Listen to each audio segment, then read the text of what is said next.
بسم الله والصلاة والسلام على رسول الله. السلام عليكم. معاكم في الاكسرسايز رقم 12. لو حضرتك ما حلتش الاكسرسايز رقم 11 فاستاذنك ان انت تركز معايا في الاكسرسايز ده، لان هو الاكسرسايز اللي فات بالظبط، بس هنضيف يعني كلمة واحدة بس هي اللي هتفرق في المفهوم.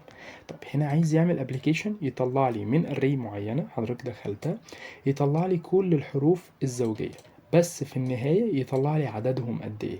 كل الارقام الزوجيه ويطلع لي عددهم قد ايه. فلو حضرتك ما حضرتش الاكسرسايز اللي فاتت او ما شفتش الفيديو، ركز معايا هنا.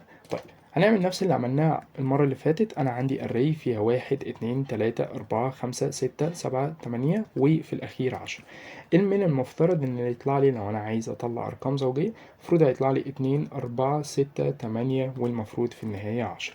طيب العدد بتاعهم قد ايه؟ كل الكلام ده لو انا جيت كده خدت كوبي وقلت العدد بتاعهم قد ايه، من المفترض لو جيت عديتهم 1 2 3 4 5 المفروض يطلع لي 5، وده الجديد بتاع الاكسرسايز ده.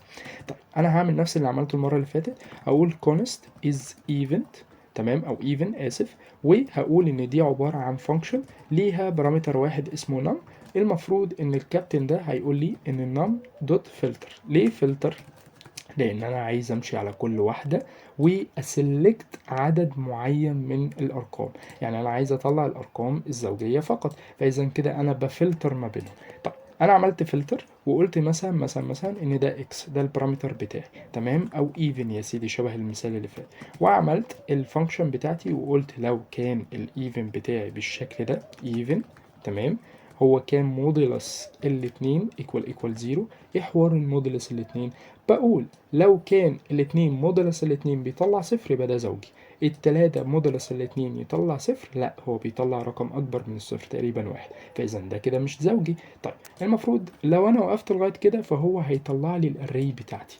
لا أنا عايز يطلع لي عددهم. كلمة عددهم يعني أنا عايز اللينث، فأنا هقول هنا بكل بساطة لينث بالشكل ده، وأروح بسرعة أعمل console دوت لوج وأقول is even، وابدا احط له الاري الكبيره بتاعتي واشوف هيطلع لي قد ايه. طلع لي 5. طيب حطيت 11، 11 ما عملش حاجه. حطيت 12، بدا ان هو يحط لي 12 من ضمن الكرايتيريا بتاعتي، فبدا ان هو يطلع لي عددهم 6.